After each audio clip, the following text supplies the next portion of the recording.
મારા વાલા પ્રિયો, ઈશુના નામમાં હું તમને શુભેચ્છા પાઠવું છું. શું તમે સારા છો? શું તમે આનંદિત છો? આજે સવારના સમયે પણ પ્રભુ તમારી સાથે વાત કરે છે. તેમની કૃપા આખો દિવસ તમને ટકાવી રાખશે. તે તમારા બધા જ કાર્યોની અંદર તમને સફળ બનાવશે. તેથી ડરશો નહીં. પરંતુ શું તમે એક મહત્વપૂર્ણ વાત જાણો છો? તમારી નજર એક ચોક્કસ સ્થાન પર કેન્દ્રિત રહેવી જોઈએ. તે ક્યાં છે જાણો છો? હિબ્રુઓ 3 અધ્યાય તેની 1 કલમ. પ્રમુખ યાજક ઈસુ પર લક્ષ્ય રાખો. તમારે ઈસુ ખ્રિસ્ત ઉપર લક્ષ્ય રાખવું જોઈએ. આવી રીતે આ વચન કહે છે. આ વચન મને સૌથી વધુ ગમનાર વચન છે. એટલું જ નહીં, તેણે મારા જીવનને પણ એકદમ ઉલટાવી દીધું. કેવી રીતે પૂછો છો? મેં કહ્યું હતું ને, હું એક હિન્દુ પરિવારમાં જન્મ્યો અને ઉછેર્યો. મારા બાળપણથી જ મારી અંદર પાપના સ્વભાવો, ક્રોધ, ચીડાઈ જવું, ઉત્સાહ અને દ્વેષ, બદલો લેવા જેવી પાપી પ્રકૃતિઓ હતી. અને આવી રીતે મારા બાળપણથી જ મારો સ્વભાવ તે ખૂબ જ ખરાબ એવો હતો. તેઓ મહાભારત નામના મહાકાવ્ય વિશે વાત કરે છે ને. એક મહાકાવ્ય, તેમાં એક સગુણી નામનું એક પાત્ર છે. તે જે હોય છે દરેક સમસ્યાનું કારણ હોય છે. તેઓ મને ઘરે કહેતા કે તું તો સગુણી જેવો છે. આટલો ખરાબ સ્વભાવ. હું પ્રભુની સેવા કરવાને લાયક ન હતો. હું પ્રભુનો સેવક બનવાને અયોગ્ય હતો. તો હું પ્રભુનો સેવક કેવી રીતે બન્યો? આમ વિચારો છો. ઈસુ મને એક પાપીને શોધતા આવ્યા અને કૃપાથી બચાવ્યો.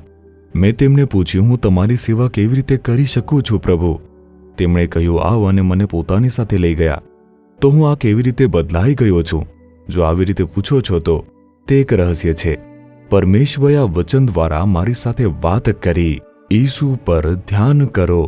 સાધારણ રીતે જોવું અને ધ્યાનથી જોવું ફરક છે. સાધારણ રીતે જોશો તો તમે શું કહેશો? અરે, આ તો ભાઈ મોહનજી લાજરસ છે. પણ તમે જો ધ્યાનથી જોશો તો શું કહેશો? તેમણે સફેદ શર્ટ પહેર્યું છે, ખિસ્સામાં પેન છે અને હાથમાં એક બાઇબલ છે. તેમના વાળ સફેદ થવા લાગ્યા છે કારણ કે હવે તે વૃદ્ધ થઈ રહ્યા છે.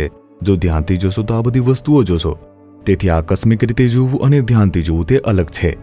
આપણે ઈશુને આકસ્મિક રીતે જોઈએ છીએ. તે આવ્યા છે, સેવા કરી છે, ચમત્કારો કર્યા, મૃત્યુ પામ્યા, ફરીથી ઉઠી ગયા છે. પણ પ્રભુ કહે છે ધ્યાનથી જુઓ. તેમના ઉપર ધ્યાન કરવાનું તમે આરંભ કરો.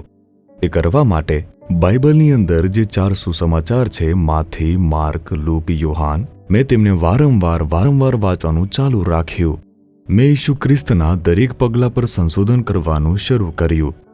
ઈશુએ એમને દ્રષ્ટિ આપી. કેવળ એટલું જોઈશ નહીં, તેમણે તે કેવી રીતે કર્યું, તેણે તેમની સાથે કેવી રીતે વાત કરી, તેમણે તેમની સાથે કેવી રીતે વર્ત્યા, કેવી રીતે સ્પર્શ કર્યું. જે હું દરેક વિગત પર ધ્યાન આપતો રહ્યો, બોલતો રહ્યો, ચાલતો રહ્યો અને ચમત્કારો કરતો રહ્યો.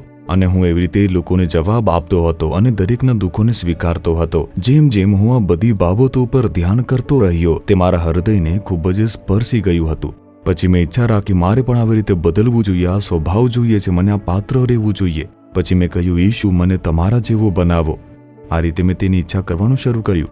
જેમ જેમ હું ઈશુને ખૂબ નજીકથી જોતો રહ્યો, મારા મનમાં એક ઈચ્છા જાગી, મારે તેમના જેવું બનવું જોઈએ.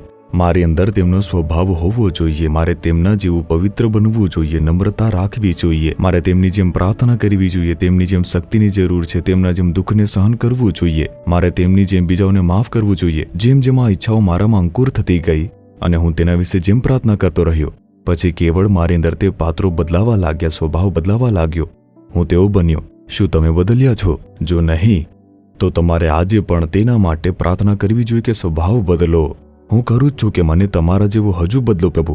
તેથી તમારે દરરોજ ખ્રિસ્ત ઈસુને ધ્યાન રાખીને તે ઈચ્છા રાખવાની જરૂર છે કે તેમનો સ્વભાવ તે મારી અંદર આવી જાય, તેમનું ચારિત્ર્ય તે આપણી પાસે આવી જાય. જો તમે એવી ઈચ્છા સાથે પ્રાર્થના કરો છો તો તમે તેમના જેવા બની જશો. તમારા બધા જ સ્વભાવો બદલાઈ જશે, બધા ચારિત્ર્ય તે બદલાઈ જશે. એક દેવીય સ્વભાવ વધવા લાગશે, પણ તે એક દિવસમાં બનશે નહીં. જેમ જેમ તમે પ્રાર્થના કરતા રહેશો, તમે તેમની નજીક જશો. તે થવા લાગશે. તેથી ખ્રિસ્ત ઈસુને ધ્યાનથી જુઓ. તમારે કેવળ ઈશુના જીવનના વચનને વાંચવું જોઈએ નહીં. તમારે કેવળ તેને વાંચવું જોઈએ નહીં, તમારે ધ્યાન કરવું જોઈએ. તે કેવી રીતે બોલ્યા, તે કેવી રીતે ચાલ્યા, તેમણે આ વચન કેવી રીતે ઉચ્ચાર્યો હતો. જેમ જેમ તમે તેમના વચન પર ધ્યાન કરતા રહેશો, તમારા હૃદયમાં એક આનંદ આવશે જે કહેશે કે ઓહો, ઈશુ તે કેટલા મધુર વ્યક્તિ છે, મારી પાસે આટલા અદ્ભુત પરમેશ્વર છે. પછી તમારું જીવન બદલાઈ જશે. અને તેથી જ માત્ર ખાલી પ્રાર્થના ન કરો અથવા બાઇબલ ન વાંચો, ઈસુ ખ્રિસ્ત પર ધ્યાન કરો. દરરોજ ઈસુ ખ્રિસ્ત પર ધ્યાન કરો કે હે ઈસુ, મને તમારા જેવો બનવા દો, મને તમારા પગલે ચાલવાની કૃપા આપો. આમ કહો, તે તમને પરિવર્તન આપતા રહેશે. પ્રભુ તમને એવી કૃપા આપશે. શું તમે તેમની ઈચ્છા રાખો છો? શું તમે ઈસુ જેવા બનવા માંગો છો? તેમની નમ્રતા, તેમની શાંતિ, તેમનો ધીરજ, તેમનો પ્રેમ, તેમની પ્રાર્થના અને તેમની જે સામર્થ્ય છે, જે શક્તિ છે, તે શું મેળવવા માંગો છો? તમારા હૃદય પર હાથ રાખો. હે ઈસુ, મને તમારા જેવો બનાવો, મને તમારા જેવો બદલવા દો, મને તમારા પર ધ્યાન કરવા દો. મને તે અનુભવ તમે આપો. મને તમારા સ્વભાવની જરૂર છે. મને તેમના આશીર્વાદો આપો. ઈસુના નામમાં આમેન, આમેન. જીસસ રીડીમ્સ ગુજરાતી યુટ્યુબ ચેનલને સબસ્ક્રાઇબ કરો. દરેક નવા કાર્યક્રમની માહિતી મેળવવા માટે બેલ આઇકન પર ક્લિક કરો.